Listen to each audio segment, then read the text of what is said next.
Look, I'm going to be completely honest with you about this whole thing because honestly, I don't care anymore who hears what I have to say.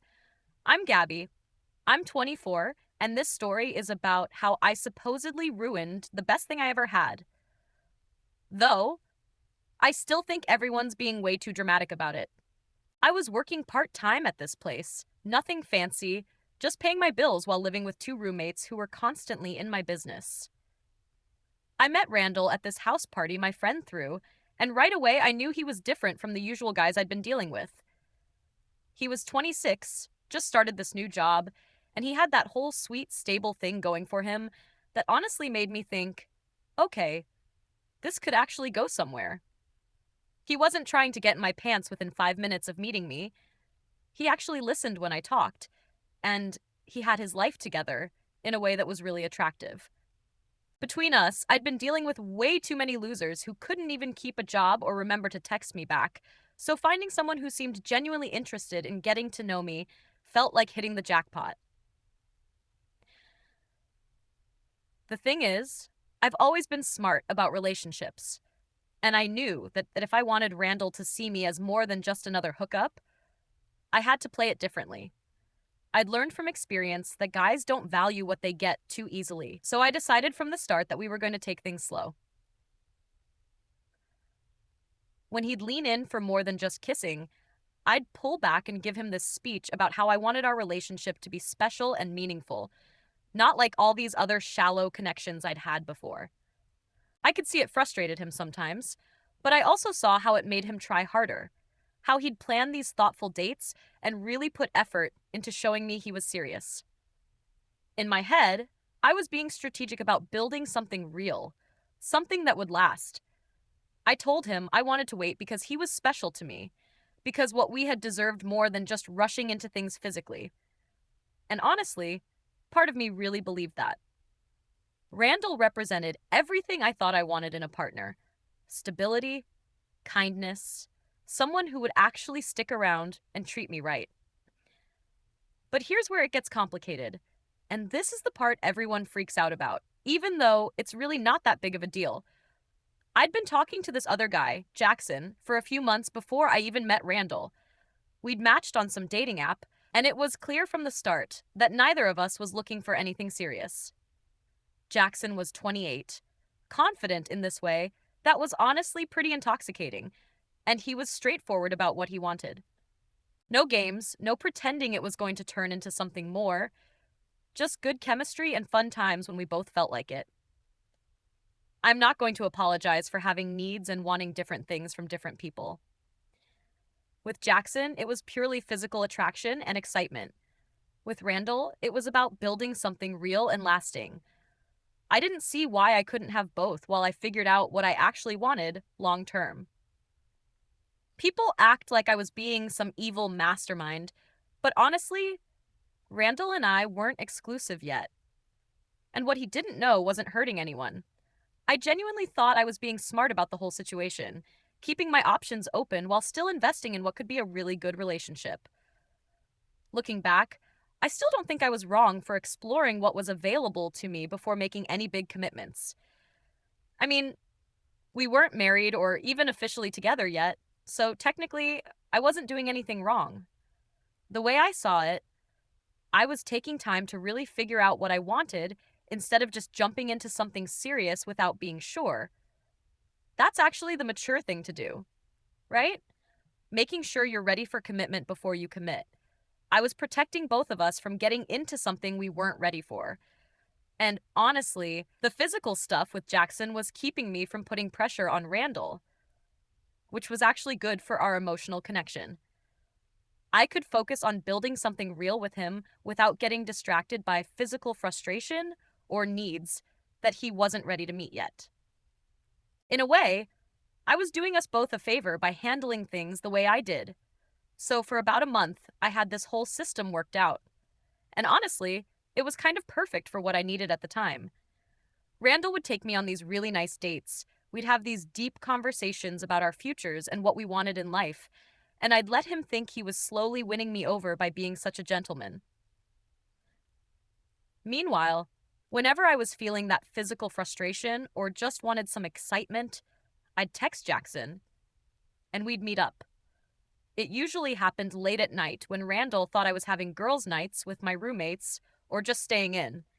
I'd tell Randall I was tired or had an early morning, kiss him goodnight, and then go handle my business elsewhere. The way I saw it, I was getting the best of both worlds without anyone getting hurt. Randall was getting the emotional connection and romance he seemed to want, and I was taking care of my physical needs without putting pressure on our developing relationship. When Randall would get frustrated about our physical boundaries, which happened more often than I liked, I'd turn it around on him and make him feel guilty for even bringing it up. I'd give him these speeches about how disappointed I was that he was focusing on intimacy instead of appreciating the emotional connection we were building. I'd bring up stories about guys from my past who had pressured me or only wanted one thing, and I'd watch him scramble to prove he wasn't like that. Between us, I knew exactly what I was doing, and it worked every single time. He'd apologize for making me feel pressured and promise he was happy to wait as long as I needed.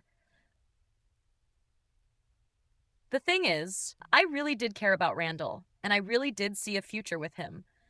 That's why I was being so careful about how we progressed physically. I wanted him to understand that I wasn't just another girl he could sleep with and forget about. I was relationship material, wife material even, and that required a different approach. With Jackson, there were no expectations or emotions involved, so it didn't feel like it counted the same way. I wasn't building a life with Jackson or planning a future with him. He was just scratching an itch while I focused on creating something meaningful with Randall. I'd spend hours texting Randall about our plans for the weekend or talking about places we wanted to travel together, really investing in building that emotional foundation. Then I'd slip away for a few hours with Jackson and come back ready to be the perfect girlfriend again. I felt like I was handling everything really maturely, keeping different aspects of my life in their proper compartments. I never mixed the two situations or let them interfere with each other. Randall was getting the best version of me emotionally, and that's what mattered for building a real relationship. I genuinely believed I was doing the right thing by taking our physical relationship seriously and not rushing into it just because I was getting those needs met elsewhere. Plus, it's not like I was lying to Randall about anything important. I just wasn't telling him every detail about my life, which is normal when you're still getting to know someone. Everyone has parts of their past that they don't share immediately, and I don't think that makes me dishonest or manipulative like everyone keeps saying. After about a month of this arrangement, Randall brought up the exclusivity talk, and I knew it was time to make a decision. Honestly, I was ready to commit to him because he'd proven himself to be everything I was looking for in a long-term partner. But I also wasn't quite ready to cut things off with Jackson immediately, so I decided to see him one last time before officially closing that chapter. I figured what Randall didn't know about something that happened right before we became exclusive couldn't hurt him, and technically, I wasn't cheating since we hadn't had that conversation yet. So, I met up with Jackson the night before Randall and I were supposed to have our relationship talk, and I told myself it was my way of saying goodbye to that chapter of my life. Looking back, maybe the timing wasn't perfect, but I don't think it was as horrible as everyone made it out to be. Once Randall and I became official, I was completely committed to him and cut off all contact with Jackson. Well, mostly. I mean, we'd still like each other's social media posts sometimes, but that's just being friendly, not carrying on an affair. The problem was that once we were exclusive, I started noticing things about Randall that bothered me. And I found myself keeping track of all the little ways he wasn't measuring up to what I expected from a boyfriend. Like, I was putting all this effort into planning our dates and making sure we had quality time together, but he'd get distracted by work calls or want to hang out with his friends instead of focusing on me. I started testing him in small ways, showing up a little late to see if he'd wait, canceling plans at the last minute to see how he'd react, being less available to see if he'd chase me more. I needed to know that he valued me and our relationship enough to fight for it. When he started his new job, Everything got worse because suddenly he had all these new people in his life and stories about work that didn't include me. He seemed happier and more confident, which should have been good, but it actually made me feel insecure because I wasn't the center of his world anymore. I'd make little comments about how he was changing or how work seemed more important to him than I was. And when he'd try to reassure me, I'd act like he was overreacting. I'd say things like, I'm just saying you used to prioritize our time together more. Or, I guess I know where I stand compared to your career. When he'd get upset about these comments, I'd tell him he was being too sensitive and that I was just trying to communicate my needs. I honestly thought I was being reasonable by letting him know when his behavior was affecting me, but apparently, everyone thinks I was being manipulative. I don't see how expressing your feelings and needs in a relationship is manipulative, but whatever. I was just trying to make sure we stayed connected, and that he didn't start taking me for granted like so many guys do once they think they have you locked down. I wanted him to keep putting in effort and showing me that I was important to him. And I don't think that's asking too much from someone who claims to love you. Everything started falling apart when Randall got excited about this new friendship he'd made at work and kept talking about wanting me to meet this guy. At first, I was just annoyed because I felt like he was prioritizing some random coworker over quality time with me. But then, he mentioned the guy's name was Jackson, and my stomach literally dropped. I tried to play it cool and suggested that maybe we weren't ready to start mixing our friend groups yet, that we should focus on strengthening our own relationship first. But Randall was being really persistent about it, going on and on about how great this guy was and how he thought we'd all get along really well. Between us, I was freaking out internally, but trying to figure out how to handle the situation without raising any red flags. I couldn't exactly forbid him from bringing his coworker around without looking controlling and crazy, but I also couldn't let them compare notes about me. I spent the next few days trying to talk him out of it, suggesting we do double dates with other couples instead, or that maybe we should wait until we'd been together longer before introducing work friends. But Randall had already invited Jackson over for dinner at his place, where I basically lived most nights anyway, and he was so excited about it that backing out would have looked suspicious. I considered faking being sick that night, but I realized that would just delay the inevitable and probably make things worse. So, I spent the whole day before the dinner trying to prepare for every possible scenario. I came up with explanations for how Jackson and I might know each other casually, ways to deflect if he brought up anything specific, and backup stories about old mutual friends or whatever. In my head, I was hoping Jackson would just play along and not make things weird since he'd never seemed interested in drama or causing problems before. Hey, I even practiced looking surprised and polite when I met him for the first time. The day of the dinner, I spent extra time getting ready, doing my makeup perfectly, and wearing this dress that Randall always said was his favorite.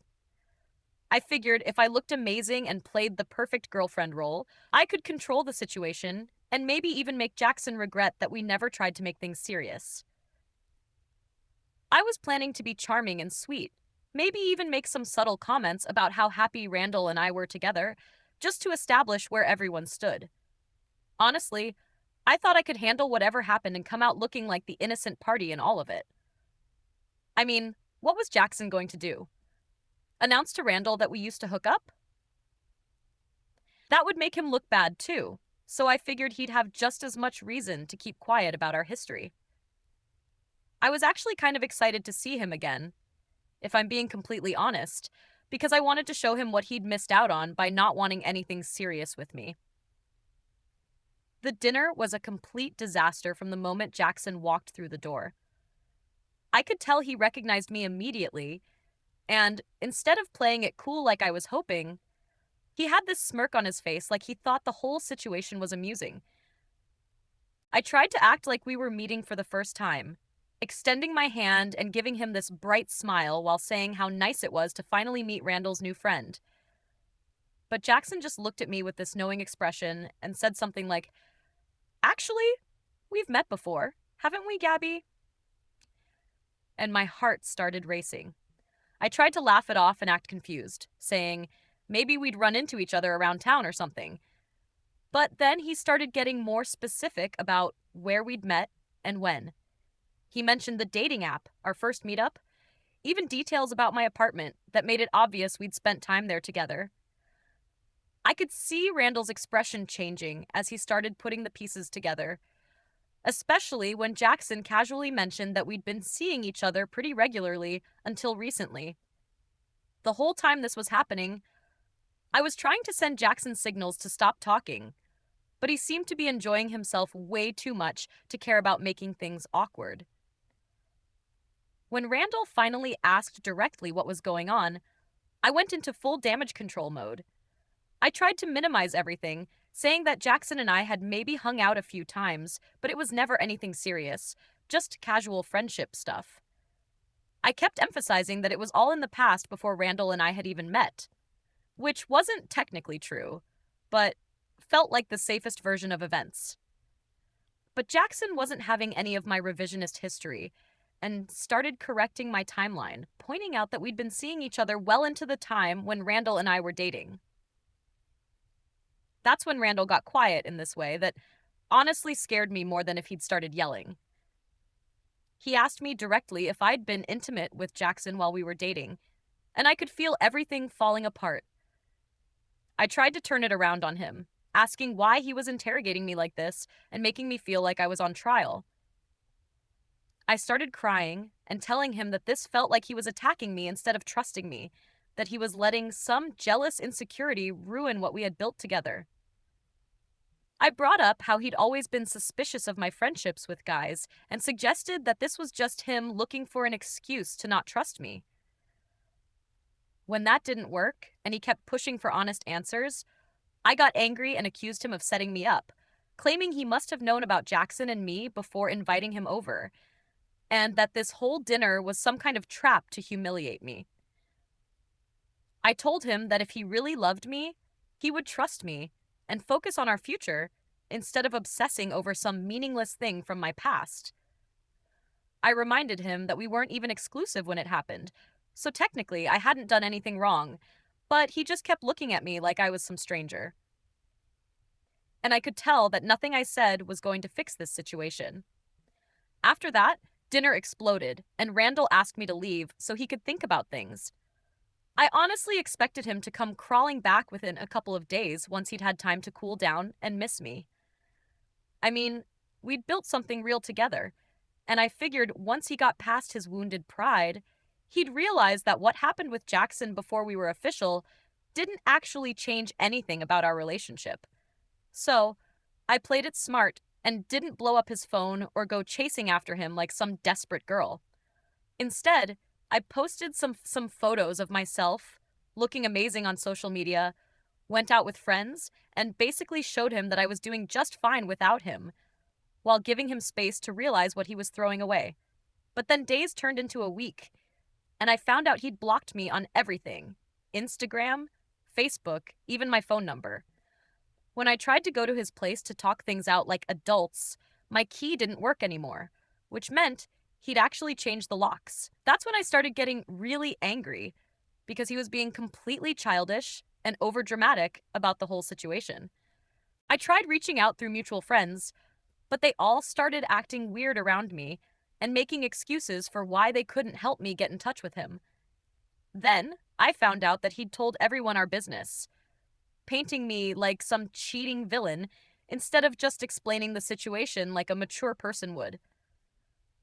People who used to be my friends started treating me differently, like I was this horrible person, instead of someone who just made some questionable timing decisions before being in an exclusive relationship. The worst part was finding out that Jackson had been talking about our whole history at their workplace, telling people details about our relationship, and making me sound manipulative and dishonest. I couldn't even go to my own job without feeling like people were whispering about me, because apparently word travels fast in this town. My roommates, who used to help me cover when I needed alibis for seeing Jackson, suddenly started acting like I was this huge liability and asked me to move out because they didn't want to be associated with drama. Even trying to date new people became impossible because my reputation had been completely destroyed in our social circle. Guys who used to hit on me constantly were suddenly treating me like I had some kind of disease. And the few who did show interest clearly just wanted to see if I was as easy as everyone was saying. It was like everyone had forgotten that I was a human being with feelings and just decided to write me off based on one situation that didn't even fully understand. Nobody bothered to ask for my side of the story or consider that maybe Randall was being unreasonable by refusing to forgive me for something that happened before we were even exclusive. They all just took his word for it that I was this terrible person who couldn't be trusted, which honestly says more about them than it does about me. 6 months later, I ran into Randall at this restaurant downtown, and seeing him was like getting punched in the stomach. He looked incredible, like he'd been working out more, his hair was different, and he just had this confident energy that honestly made him more attractive than he'd ever been when we were together. But the worst part was that he wasn't alone. He was with this woman who was clearly his new girlfriend. And she was everything I'm not: shorter, brunette, wearing this simple outfit that somehow looked perfect on her. You could tell just by watching them together that she worshipped the ground he walked on, laughing at everything he said and looking at him like he was the most amazing man in the world. They were sitting close together, sharing food, completely absorbed in each other. And it was obvious that he was happier with her than he'd ever been with me. The really messed up part is that I could see he'd gotten a promotion at work because he was wearing nicer clothes and seemed more successful overall. Everything about his life had improved after he left me, while I was still stuck in the same patterns that had driven him away in the first place. I watched them for a few minutes from across the restaurant, and it was clear that she was giving him everything I never did: complete attention, obvious affection, and probably no games or complications. She looked at him like he hung the moon, and he was eating it up, being more charming and animated than I'd ever seen him. It made me sick to see how easily he'd replaced me with someone who was probably boring as hell, but knew how to stroke his ego in all the right ways. I wanted to go over there and remind him of everything we'd shared, all the deep conversations and emotional connection that he'd thrown away over something so stupid. But I knew that would just make me look pathetic. And honestly, seeing them together made me realize that maybe we were never as compatible as I thought we were. She seemed perfectly content to be his little cheerleader, hanging on his every word, and probably never challenging him or making him work for anything. If that's what he wanted, then good for him, I guess. But honestly, after everything that happened, I realized that Randall was just too sensitive and insecure to handle being with someone like me. He couldn't appreciate that I was trying to build something real with him, and he chose to focus on ancient history instead of what we could have had together. If he was the kind of person who would throw away everything we built over something that happened before we were even exclusive, then maybe he wasn't as mature as I thought he was. I deserve someone who can handle my past without making it into this huge dramatic production. Someone who trusts me enough to focus on our future instead of obsessing over things that don't even matter anymore. The fact that he moved on so quickly just proves that what we had wasn't as special to him as it was to me. And honestly, I'm better off finding someone who can appreciate what I bring to a relationship instead of someone who's going to abandon me the first time things get complicated. At least now I know that he was never really the right person for me anyway, because the right person wouldn't have given up on us so easily. And that girl he's with now, she's probably just settling for being with someone who's clearly still hung up on his ex, because why else would he have moved on so fast? She has no idea what she's getting herself into with someone who's obviously that emotionally immature and unable to handle real adult relationships. I almost feel sorry for her, actually, because she's probably going to find out eventually that he's not as perfect as he seems when you first meet him. But whatever. That's her problem now, not mine.